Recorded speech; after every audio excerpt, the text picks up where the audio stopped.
Welcome to టీఎన్ఎంఎస్ academy. నా పేరు తాజుద్దీన్ బాబా షేక్. ఈరోజు మనం ఫాలోఅప్ యొక్క కోర్ ప్రిన్సిపల్స్ తెలుసుకోబోతున్నాము.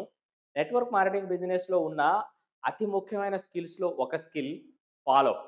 ఏం చేసినా రాని results, long term success, duplication ఫాలోఅప్‌లో వస్తాయి. అయినప్పటికీ చాలామంది ఫాలోఅప్ విషయానికొచ్చినప్పుడు చాలా కష్టపడుతూ ఉంటారు. నేను కూడా నా కెరియర్ స్టార్టింగ్‌లో చాలా కష్టపడుతూ ఉండేవాడిని ఫాలోఅప్ విషయంలో. అది ఎందుకు జరిగింది అంటే దాని వెనక ఒక ఫిలాసఫీ అనేది కారణమైందనమాట. ఆ ఫిలాసఫీ ఏంటంటే కొంతమంది చేస్తారు, కొంతమంది చేయరు. అయితే ఏంటి? నెక్స్ట్‌కి వెళ్దాం. ఈ ఫిలాసఫీని కనుక్కోవడానికి ఉన్న రీజన్ ఏంటంటే, నువ్వు నీ సామర్థ్యాన్ని, నీ ఎఫర్ట్స్‌ని ఏదో ఒక వ్యక్తిలోనే పెట్టాల్సిన అవసరం లేకుండా, బయట ఎల్లప్పుడూ ఎవరో ఒకళ్ళు రిక్రూట్ చేయడానికి ఉంటారు అనేది ఇక్కడ మీనింగు. అయితే ఇక్కడ ప్రాబ్లమ్ ఏం జరిగిందంటే, కొంతమంది చేస్తారు, కొంతమంది చేయరు. అయితే ఏంటి? నెక్స్ట్‌కి వెళ్దాం అని జెప్పేసి ఫాలోఅప్ చేయాల్సిన విషయం ఏదైతే ఉందో అది అంత ముఖ్యమైన విషయం కాదని చెప్పేసి స్కిప్ చేసేసే ప్రాబ్లమ్ అనేది ఇక్కడ రావటం జరిగిందనమాట. దాన్ని అక్షరాలా అర్థం చేసుకోవడం వల్ల ఈ ప్రాబ్లమ్ అనేది వచ్చింది. ఇది చాలా పెద్ద ప్రాబ్లమ్. మనం ఒకసారి రిక్రూట్‌మెంట్ ప్రాసెస్ స్టార్ట్ చేసిన తర్వాత ఎవరితో అయినా గాని ఎంగేజ్‌లో ఉండాలంటే ఏం చేయాలి?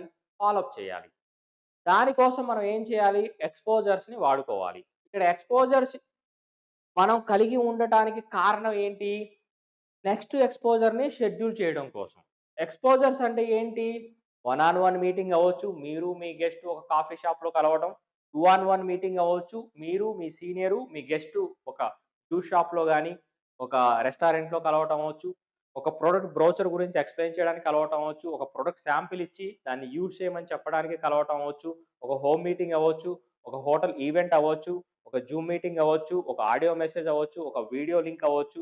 మీ కంపెనీ వెబ్‌సైట్ అవ్వచ్చు. ఏదైనా కావచ్చు. మీరు కానిది ఏదైనా కావచ్చు. ఏదైనా కావచ్చు. అది వాళ్ళల్లో ట్రస్ట్‌ని, బిలీఫ్‌ని, కాన్ఫిడెన్స్‌ని క్రియేట్ చేసేది. ఇక్కడ మీరు గుర్తుపెట్టుకోవాల్సిన విషయం ఏంటంటే, గోల్ ఏంటి మనది? Education, understanding. మీరు ఏదైతే ఆఫర్ చేస్తున్నారో, ఆ ఆఫర్ యొక్క పాయింట్ వాళ్ళకి అవగాహనకు వచ్చేంత వరకు మీరు ఎడ్యుకేషన్ చేయటం కోసం ఈ ఎక్స్‌పోజర్‌ని మీరు యూజ్ చేస్తున్నారు. ఈ ఎక్స్‌పోజర్స్ యొక్క పాయింట్ ఆఫ్ వ్యూ ఏంటి? వాళ్ళల్లో 3 ఆలోచనలు కలిగించడం. మొదటిది, ఇదేదో చూడ్డానికి సింపుల్‌గా ఉందే. రెండోది, ఇదేదో వర్క్ అయ్యేలాగా ఉందే. మూడోది, ఇదేదో నేను చేయగలను అనిపిస్తుందే. నేను నా నెట్వర్క్ మార్కెటింగ్ కెరియర్ స్టార్ట్ చేసిన స్టార్టింగ్‌లో ఎవరైనా ఆలోచించి చూస్తాను. లేకపోతే వేరే ఏదైనా అబ్జెక్షన్ చెప్పినా గాని, టైం లేదు అన్నా గాని, లేకపోతే డబ్బులు లేవన్నా గాని, నేను వాళ్ళని ఫాలోఅప్ చేసేవాడిని కాదు. టైం లేదా? సర్లే టైం లేకపోతే ఏం చేస్తావులే. డబ్బులు లేవా? సర్లే డబ్బులు లేకపోతే ఏం చేస్తావులే అని చెప్పేసి లిటరల్‌గా నేను వాళ్ళ నుంచి పారిపోయేవాడిని. వాళ్ళు ఏదైనా ఇన్ఫర్మేషన్ అడగటం కోసం ఏదైనా క్వెషన్ అడిగినా గాని, అది క్వెషన్ నేను చెప్పలేకపోతున్నాను కాబట్టి స్కిప్ చేసేసేవాడిని. నేను గూడా కొంతమంది చేస్తారు, కొంతమంది చేయరు. అయితే ఏంటి నెక్స్ట్‌కెళ్దాం అనే ఒక ప్రాసెస్‌లో, ఒక మైండ్‌సెట్‌లో ఉండేవాడిని. ఈ ప్రాసెస్‌లో నేను ఎప్పుడైతే నెట్వర్క్ మార్కెటింగ్ ట్రైనింగ్స్ అటెండ్ అవుతూ, నెట్వర్క్ మార్కెటింగ్ గురించి తెలుసుకోవడం మొదలుపెట్టానో, వాళ్ళతో వాదించడం మొదలుపెట్టాను. "నీకు టైం లేదా? నువ్వు ఒకసారి నీ ఫోన్ ఓపెన్ చేసి నాకు చూపించు. నీ స్క్రీన్ టైమ్ చూపించు. 6 గంటల 15 నిమిషాలు నువ్వు ఫోన్‌లోనే గడిపావు. నీ దగ్గర టైం లేదా?" మీ దగ్గర డబ్బులు లేవా? మీ ఇంట్లో ఎవరికైనా యాక్సిడెంట్ అయితే డబ్బులు ఎక్కడి నుంచి తీసుకొస్తారు మీరు? మీ ఇంట్లో మీ అమ్మాయికి లేకపోతే మీ సిస్టర్‌కో లేకపోతే మంచి సంబంధం వచ్చిందనుకోండి. డబ్బులు లేవని చెప్పేసి ఆ సంబంధాన్ని వదులుకుంటారా? ఇలాగ నేను లిటరల్‌గా వాళ్ళ మీద అగ్రెసివ్‌గా వాదనకి దిగేవాడిననమాట. అదృష్టవశాత్తు నేను నెట్వర్క్ మార్కెటింగ్ ప్రొఫెషనల్స్‌ని అబ్జర్వ్ చేయడం మొదలుపెట్టాను. వాళ్ళు ఒక వ్యక్తితో మాట్లాడేటప్పుడు ఆ వ్యక్తిని కన్విన్స్ చేయాలని చూడకుండా ఆ వ్యక్తి సొల్యూషన్‌కి దగ్గరగా వెళ్ళడానికి ఏదైతే గైడెన్స్ ఇవ్వాలో, ఆ గైడెన్స్ ఇచ్చే ప్రాసెస్‌లో వాళ్ళకేదైతే ఎక్స్‌పోజర్స్ అవసరం అవుతాయో, ఎక్స్‌పోజర్ నుంచి ఎక్స్‌పోజర్‌కి గైడెన్స్ ఇస్తూ, ఆ ప్రాసెస్‌లో వచ్చే క్వెషన్స్‌ని, అబ్జెక్షన్స్‌ని చూసి భయపడకుండా వాళ్ళకి హెల్ప్ చేయడానికి కోరుకునేవాళ్ళు. ఎందుకు వాళ్ళు అలా చేసేవాళ్ళు అంటే, వాళ్ళకి తెలుసు ఈ బిజినెస్ మొత్తం కాన్వర్జేషనే. ఈ కాన్వర్జేషన్‌ని ముందుకు తీసుకెళ్తూ ఉండాలి అనే విషయం.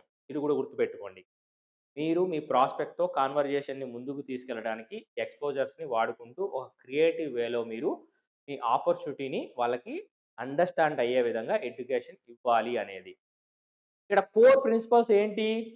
మీ దగ్గర గిఫ్ట్ ఉంది. మీరు ఆఫర్ చేస్తున్నారు. వాళ్ళ జీవితాలలో క్వాలిటీని పెంచే ప్రొడక్ట్స్‌ని వాళ్ళ జీవితాన్ని వాళ్ళు ఇంప్రూవ్ చేసుకోవడానికి ఏదైతే ఆపర్చునిటీ మీరు కలిగి ఉన్నారో, ఆ పాయింట్ ఆఫ్ వ్యూని మీరు వాళ్ళకి అందిస్తున్నారు. రెండోది పేషెన్సీతో ఉండాలి. అర్జెన్సీతో కూడుకున్న పేషెన్సీతో. దీని మీనింగ్ ఏంటి? ఎవరైనా కస్టమర్‌గా కన్వర్ట్ అవుదాం అనుకున్నా, లేకపోతే డిస్ట్రిబ్యూటర్‌గా కన్వర్ట్ అవుదాం అనుకున్నా, అక్కడ కాంప్లికేటెడ్ సిస్టమ్ ఉంచకుండా వెంటనే వాళ్ళని కస్టమర్‌గా మారటానికి, డిస్ట్రిబ్యూటర్‌గా మారటానికి మీరు హెల్ప్ చేయాలి. వాళ్ళు అలా మారేంత వరకు మీరు పేషెన్సీగా ఫాలో అప్ చేయాలి. మూడోది, మీరు ఈ ఫాలో అప్‌లో అనేక ఎక్స్‌పోజర్స్‌ని ఉపయోగించవలసి ఉంటుంది.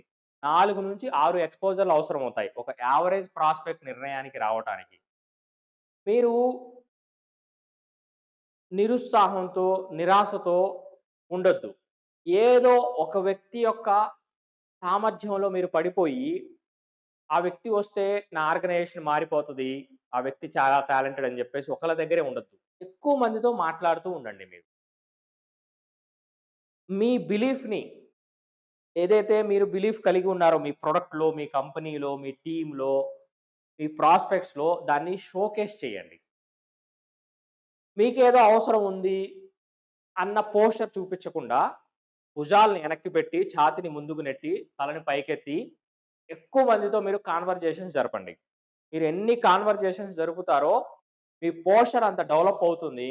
మిమ్మల్ని చూసి ఏదైతే రెస్పాన్సు వాళ్ళు ఇస్తున్నారో, ఆ రెస్పాన్స్ అనేది మారిపోతుంది. కాబట్టి ఈ రోజు నుంచి భయపడకుండా ఫాలో అప్ మొదలుపెట్టండి. ఈరోజు